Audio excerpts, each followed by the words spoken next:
J'espère que vous allez bien, j'espère que vous vous portez bien. Encore un haut responsable qui risque de finir en prison. Encore un haut responsable de l'État algérien qui est en état d'arrestation. Encore un haut responsable algérien qui risque de finir 6 jours dans une cellule de prison à la prison militaire de Blida. Encore un général parmi tant de généraux qui risque de finir en prison. Encore un général qui chute. Encore un général qui va être déchu après avoir gouverné au plus haut sommet de l'État algérien. L'Algérie, elle est tout simplement étrange, extraordinaire. Encore une fois, ni Netflix, ni les séries de Netflix, ni les séries de Amazon Prime ne peuvent refléter, excusez-moi, je commence à perdre mon latin, la complexité, l'extravagance de l'actualité algérienne. Le pouvoir est une illusion. Le pouvoir est une illusion. En Algérie, vraiment est une illusion. Je pense que les dirigeants algériens doivent le comprendre. Aujourd'hui, tu peux être général. Demain, tu peux être un général-major. Après-demain, tu peux être le responsable de l'un des services de sécurité les plus puissants du pays. 2 ans, 1 année plus tard, tu peux chuter, tu peux faire l'objet d'une disgrâce et tu risques de finir en prison. C'est incroyable. C'est ainsi le destin des dirigeants algériens. Tellement le pouvoir, il est fragile en Algérie, tellement il est illusoire, tellement il est faible, il est trompeur, qu'en 1 année, 2 ans, la vie des dirigeants algériens risque de basculer dans une dimension irréelle. Tout cela à cause de quoi? À cause de cette maladie qui frappe, qui mine profondément le fonctionnement de l'État algérien, la vengeance politique et le clanisme. La vengeance politique et le clanisme. Cette fois-ci, c'est incroyable, l'homme qui était de cela à peine 1 année, l'un des piliers du régime algérien, l'un des piliers du régime actuel, le général Nasser Djen, qui était l'ancien patron de la DGS, la Direction Générale de la Sécurité Intérieure.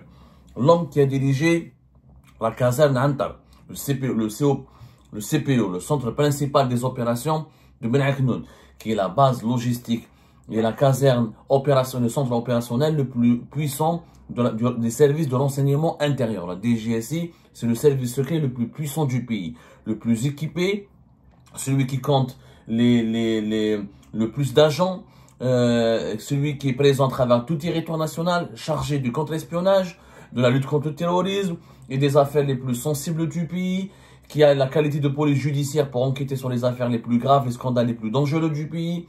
C'est le service secret qui a un véritable maillon, qui a des maillons qui s'étendent sur une toile d'araignée pratiquement qui s'étend sur l'ensemble du territoire national. La DGSI, en termes d'effectifs, en termes d'équipement, en termes de prérogatives, en termes de puissance de frappe, c'est le service de renseignement le plus puissant. Nasser Djen a dirigé la caserne Antar, qui est le corps battant de la DGSI, de novembre 2021 jusqu'à fin octobre 2024. Début juin 2024, il a été nommé à la tête de la DGSI. Il est devenu le premier patron des services secrets algériens. Rappelez-vous, il était même un homme extrêmement proche d'Abdelmajid Tebboune. Salat el-Eid, la prière de l'Eid, je pense l'Eid al-Saghir de 2024. Quand Abdelmajid Tebboune, il dit à Nasser Djen, prépare-toi, wujid rohak c'est Nasser. Wujid rohak c'est Nasser. Prépare-toi et c'est Nasser. Donc il y avait une certaine proximité. Il y avait une véritable proximité. On parle il y a à peine 1 année. À peine 1 année. C'était exactement vers avril 2024. Vers avril 2024. Abdelmajid Tebboune, en pleine prière de l'Eid, juste après le Ramadan 2024. Le général Nasser Djen, son véritable nom, c'est Abdelkader Haddad. Il vient lui faire la bise, enfin, les salutations classiques de l'Eid, les salam alek de l'Eid. Et Abdelmajid Tebboune, dans un geste de tendresse, d'affection, il avait vraiment de l'affection pour Nasser Djen.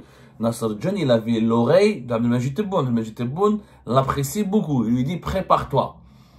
Prépare-toi. Wujid rohak ya c'est Nasser. Quelques temps plus tard, quelques semaines plus tard, Nasser Djen, avant même le début des élections présidentielles anticipées de septembre 2024, il a été nommé DGSI, premier patron des services secrets, du service secret le plus puissant, le plus important du pays, qui est le renseignement intérieur.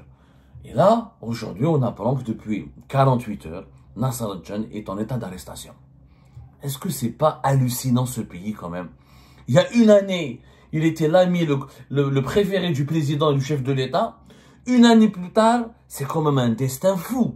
Nasser Djen est en état d'arrestation.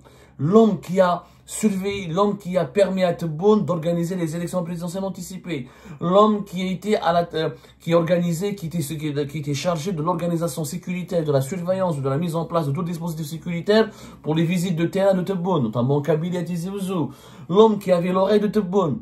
Et aujourd'hui, il est en état d'arrestation, il a été arrêté selon nos investigations, nous avons pu confirmer l'information, ça nous a pris beaucoup de temps. Ça nous a pris beaucoup de temps parce que Nassar Djen, il faisait l'objet de pas mal de fantasmes et de rumeurs et de désinformations. Ça nous a vraiment pris beaucoup de temps pour confirmer la vraie information, pour démêler le vrai du faux dans cette histoire.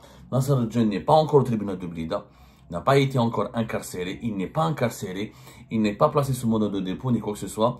Il est en état d'arrestation au CPMI de Ben Aknoun. Le CPMI de Ben Aknoun, c'est la sécurité militaire, c'est la DCSA. C'est la Direction centrale de la sécurité de l'armée. Le CPMI, qui s'appelle plus le CPMI, il s'appelle le SCOMI en ce moment. Depuis 3-4 ans, il s'appelle le SCOMI. Le CPMI, c'est le Centre principal militaire d'investigation. C'est l'équivalent de la Casa Hunter, du CPO de Hunter. Donc pour la DGSI, la DCSA de l'enseignement militaire, ils ont le CPMI. C'est leur base logistique et leur principal centre opérationnel pour mener les enquêtes. L'enseignement militaire est différent de l'enseignement intérieur. L'enseignement militaire, il est cantonné aux affaires militaires et c'est une sorte de police militaire qui enquête sur les militaires de rang, de carrière, c'est un service de renseignement interne de l'armée nationale et populaire, de l'armée algérienne. Comme les chefs ou tous les membres des services secrets algériens, ils ont le statut de militaire, même s'ils relèvent organiquement de la présidence de la République, mais ils ont le statut de militaire. Et ben, quand il s'agit d'enquêter ou de procéder à des arrestations, ou faire des perquisitions, ou les soumettre à des enquêtes, c'est le renseignement militaire qui s'en occupe. Donc, c'est la DCSA qui a enquêté, qui a ouvert une enquête sur Nassar Djen. On en a parlé de cela pas longtemps. Il y a à peine un mois, Nassar Djen fait l'objet d'une enquête, effectivement. D'abord, au départ, il a été interrogé concernant l'affaire Colonel Marouane. L'affaire Colonel Marouane qui a été l'ancien directeur du bureau de sécurité de liaison de l'ambassade d'Algérie à Rome et qui a été évacué, qui a fui son poste, qui a abandonné son poste dans des conditions absolument scandaleuses et extravagantes. On en a déjà parlé. Il avait déjà été interrogé. On en a parlé le 17 juin dernier. Nassar Djen et 11 personnes auditionnées. Il était soumis à une ISTN. Bon, mais l'ISTN, c'est pas une sanction et violente et sévère et humiliante en soi. Parce que tous les responsables algériens, quand ils quittent leur poste, quand ils sont limogés ou remplacés, ils sont soumis directement à une ISTN. Ils ne peuvent pas quitter le pays jusqu'à nouvel ordre. Ça, parce que pour les empêcher d'aller à l'étranger, comme il y a eu des fuites de patrons, de hauts responsables importants du pays depuis la crise politique 2019, comme par exemple le général Major Habib Chentouf, l'ancien patron de la première région militaire, comme le général Ghalib Belkser, l'ancien patron de la gendarmerie algérienne. Donc, on veut éviter que les hauts responsables des services de sécurité ou de l'institution militaire, pour qu'ils ne fuient pas, comme les ministres d'ailleurs, dès qu'ils quittent leur poste, ils sont soumis à une ISTN pour les empêcher d'aller à l'étranger, de se réfugier, de s'exiler et de communiquer des informations extrêmement sensibles et dangereuses à des puissances étrangères ou à des entités étrangères, et pour ne pas s'établir à l'étranger, pour qu'ils restent toujours contrôlables, entre guillemets, et pour les faciliter leur surveillance et s'assurer de leur loyauté absolue, et ils doivent être maintenus sur le territoire national. Ça, c'est pas une mesure humiliante. Sauf que les jours passent et discrètement, secrètement, une enquête a été ouverte sur Nassar Djen. Des orientations ont été communiquées par la présidence algérienne pour en mettre sous enquête Nassar Djen. Alors, quelle est cette enquête? Officiellement, dans l'enquête que nous avons pu confirmer au cours de nos investigations, il y a deux affaires liées. Nassar Djen est en ce moment en garde à vue, voilà, est en garde à vue au CPMI de Ben Aknoun, qui est devenu le SCOMI, le service central des opérations militaires et des opérations militaires et de l'investigation, à peu près c'est comme ça. C'est l'ancien CPMI de Ben Aknoun, centre principal militaire des investigations. Centre principal, c'est cela. Centre principal militaire d'investigation. Maintenant, il ne s'appelle plus le CPMI, il s'appelle le SCOMI. J'ai oublié la signification précise de SCOMI. C'est Service Central Opérations Militaires et des Opérations Militaires d'investigation. Je crois que c'est ainsi. Peu importe. Nassar Djen est interrogé à propos de deux affaires. Première affaire, elle concerne quelqu'un qui s'appelle Loussif, qui est un homme d'affaires, un commerçant, originaire de Bosch-Bois-Rélige, et qui serait un ami à lui, qui serait l'un de ses amis les plus proches. Et ce Lossif avait été un commerçant qui a déjà fait l'objet d'enquêtes en 2019 lors de la crise politique, et qui avait déjà fait l'objet de plusieurs saisies.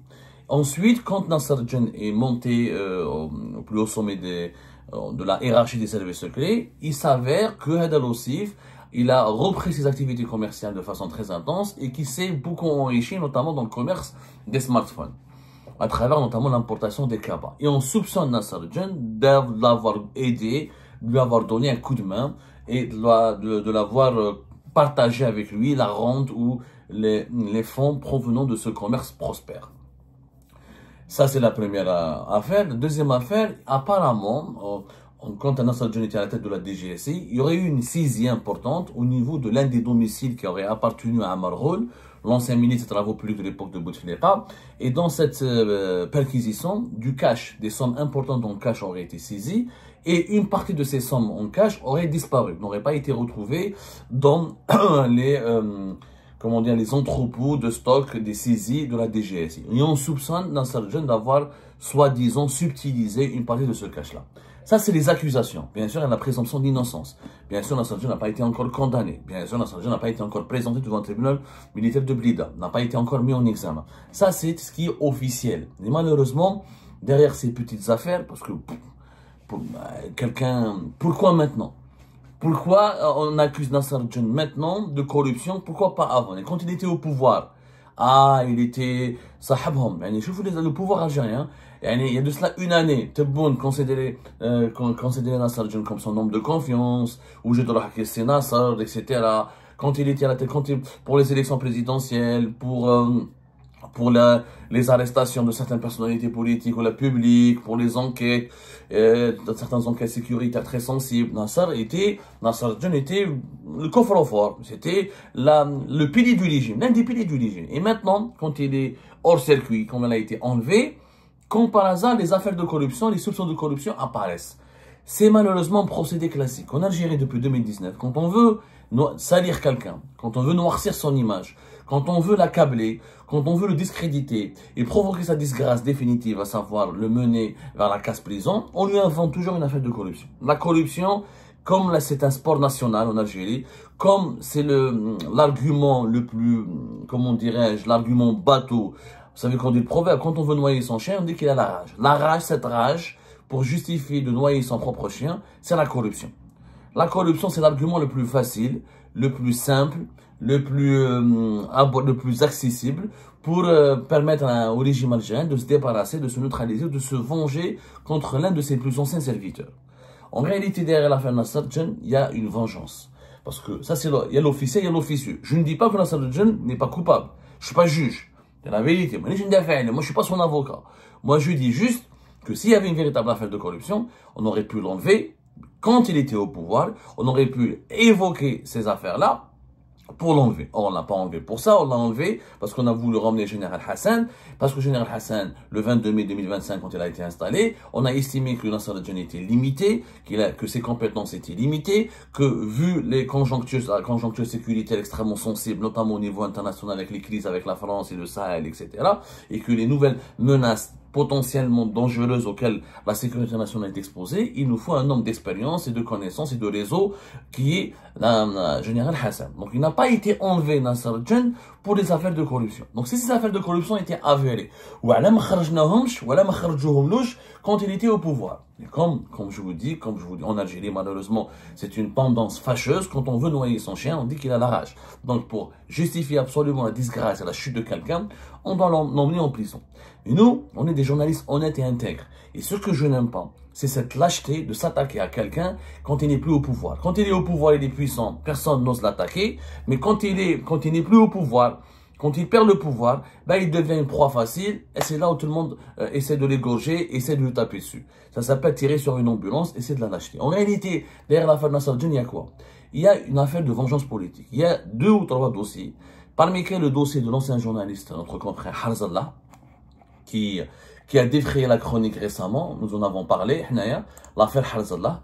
Harzallah est, on va dire, le journaliste Vous vous en rappelez, on en a parlé le 17 mai 2025, quand le journaliste Raouf Harzallah a raconté sur les réseaux, il a fait exploser son affaire sur les réseaux sociaux et a expliqué qu'il était bloqué sur le territoire algérien depuis plus d'1 mois et qu'on l'avait soumis à une ISTN, une interdiction de sortie du territoire national, sans aucune notification judiciaire, sans aucun motif valable, qu'il a essayé, il a saisi toutes les autorités judiciaires et sécuritaires et personne n'a voulu lui dire la vérité. Il était obligé de prendre la fuite et il a fui le pays de façon clandestine parce qu'il savait qu'un complot se tramait contre lui, qu'il allait lui aussi être emprisonné. Donc, il a utilisé son passeport canadien pour fuir via un pays voisin et retrouver sa liberté et se mettre à l'abri. Raouf Harzallah est un ami de Nasser Jan. Il était proche, un ami, c'est une connaissance proche. Voilà. Nasser Jan et Raouf Harzallah se connaissent.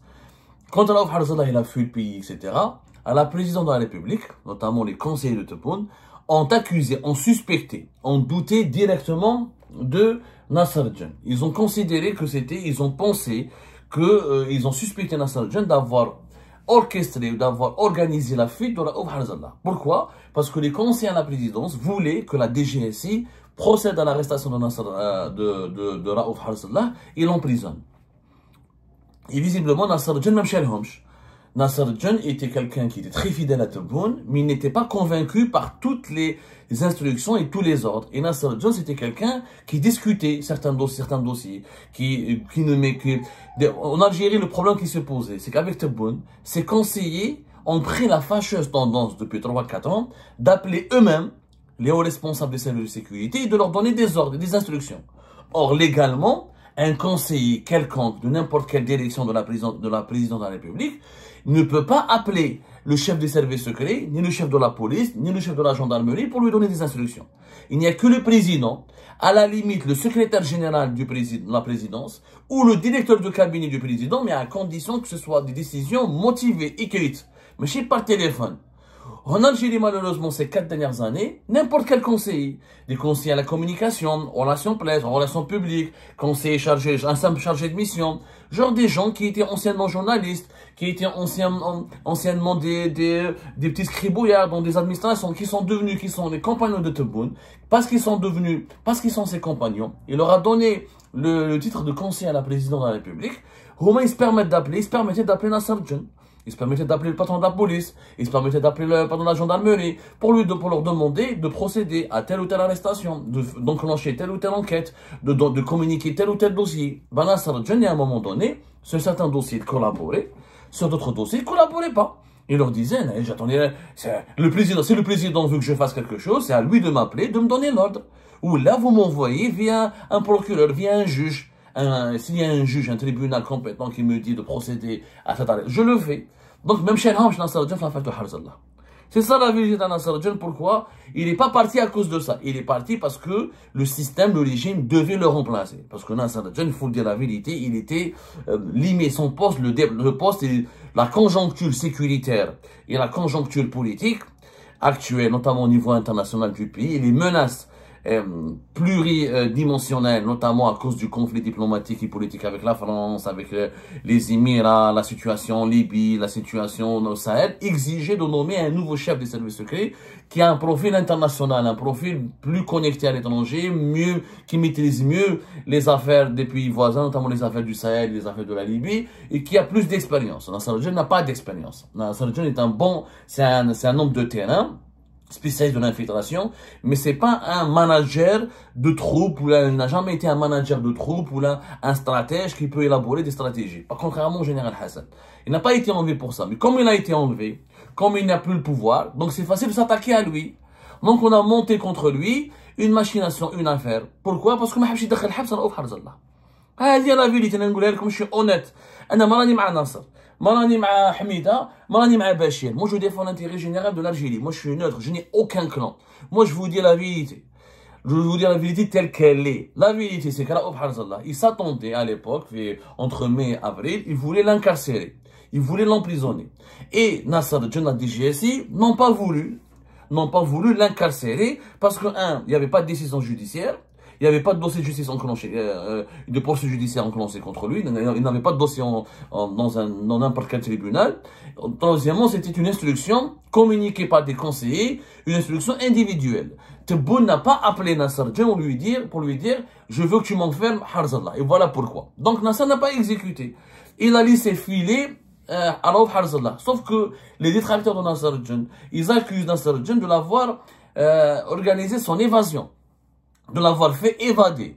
Ce qui est faux, puisque Harzallah, il a raconté comment il s'est évadé. Il a dit, je suis passé par un pays voisin, j'ai un passeport canadien, il m'a confirmé sur ici, etc. Voilà, l'Algérie, c'est un gruyère. Tu payes un passeur, ou là, tu payes n'importe quoi, 100 millions, 200 millions, pourquoi Nasser Djen aurait voulu, il n'a pas voulu emprisonner, ni incarcérer, ni procéder à l'arrestation pour incarcérer, c'est pas lui qui va incarcérer, mais il aurait pu l'arrêter, pour monter un dossier, voilà, comme ils le font majoritairement les services de sécurité quand ils sont en instruction de s'attaquer à un personnage public, de monter un dossier débile, bidon, et de monter un dossier qui permettra à un juge de placer cette personnalité sous mandat de dépôt. Nasser Djen, même chez nous, Raouf Harzallah, il a estimé que c'était un dérapage, une dérive, il y a un conflit personnel entre Raouf Harzallah et quelques conseillers à la présidente de la République, il ne voulait pas mêler la DGSI dans cette affaire.